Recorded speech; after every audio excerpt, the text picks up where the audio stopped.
Good morning, class. We are here to talk about chapter 14, and this is going to serve as the only 14 lecture, and it won't be very long. It's kind of really quick and easy, and we got two big points to hit on. We're going to understand various sales aids and how we use them, and then we're going to discuss briefly how to handle objections and go through some strategies that allow you to handle those objections. Shouldn't take us too long. Let's go. All right, so all of these are various types of sales aids that you kind of see when you're going to sell something. And that might be, and I'll just run through this list real quick, samples, fabric swatches, reprints of articles, audio-visual aids, things like videos and different forms of content, scale models, photographs, drawings, graphs, charts, specification sheets, and customer testimonials. So we are going to see some examples of this real quick, and kind of starts with, what you might see as a sample for something like flooring, like all the different types of flooring you can order, or you're going to see samples of clothing that you wear in a store. They're all different forms of what you can buy, so you can actually legitimately see the final product. This also goes with fabric swatches. If you're designing anything or making custom furniture or ordering custom furniture, things like that, there are all types of different fabric swatches. Salespeople also use things like article reprints to show, hey, this was really well written up. If you look and you walk around Five Guys, it is loaded with some of their best articles that they've gotten over the years. Scale models allow architectural and business plans to actually be shown what something would potentially look like. And awesome one is just a stadium, because we all love football. Customer testimonials tell us what people think about a product, how they've used it. Some of that comes in the form of reviews, and we rely on reviews more than ever, primarily because they're easy to get and easy to see now.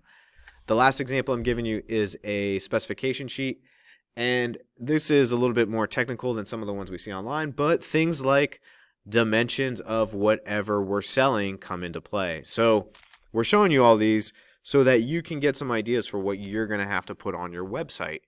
Part of your website is going to be actually selling a product. Hopefully you have chosen that product. You've done some of the features and benefits for it. So you have some of the sales aids that you're going to have already created for your product. And when we create this website, we're going to actually create some more. So now we're going to go into handling some objections. And I have, this is where our vocab is going to come in. And I have a bunch of examples kind of ready and definitions. So we'll run through these. But substitution method is exactly the way it sounds. If you get an objection about a product that you're selling, one of the things you can do is substitute another product. And the example I use is a customer says, I do not like the way this looks on me. Sales rep, well, sir, we have this version over here, right? We're saying, hey, this one meets what you need because you don't like that one. So I'm going to go quick for the sake of the video. Just tell me to stop. Tell the teacher to stop. We can pause so you can write, okay? The boomerang method. This is a way of answering a customer's objection and bringing back their point or their objection and turning it into a selling point. So in this example, the customer says, the ski jacket's so lightweight it can't possibly keep me warm. And the sales rep has information about what is actually inside the ski jacket. The jacket's light because of a material called Thinsulate. Thinsulate will keep you warmer than any other fiber fill insulation without the bulk and extra weight. It's a new product on the market, and their sales pitch could go on to get the point across. After the boomerang method, we have the question method. And this is a technique in which you ask a follow-up question to the objection to try and gain more insight and potentially come up with either a better response or potentially turn their objection into a boomerang or even a substitution. Question method is very effective at understanding and shows that you actually care about what the customer thinks.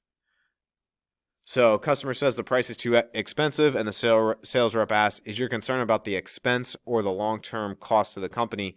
And in this example, we're talking about something that is of an industrial nature or business to business. But this also works for any type of retail sales rep situation.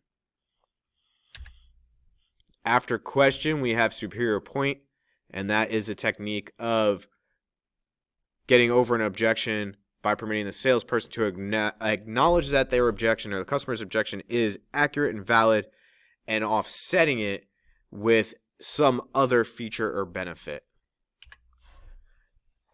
And here's an example. The customer says, your prices are higher than the prices of your competitors.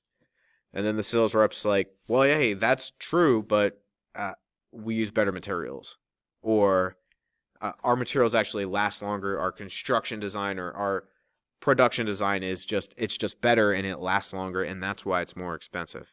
Might be the sales rep might say, well, you get what you pay for in that situation, and we're of the mindset of giving a higher quality product. They might say something, hey, we would rather sell less of a higher quality than more of a lower quality. That's just the way we feel about our products. So next is the denial method. And this is used when the customer objection is based on misinformation. And in this one, they're saying, customer saying, this is going to shrink, or will this shrink? And the sales rep's like, it's not going to shrink because it's not just made out of cotton. It's a cotton poly blend of 50-50, and that is going to eliminate any shrinking problems in the shirt. Demonstration method is exactly the way it sounds, and that is when the sales rep actually overcomes an objection by showing how a product works and how it can be used. And this is harder to do online, obviously, but this is what works in retail quite a bit. All right, one more to go. Third party.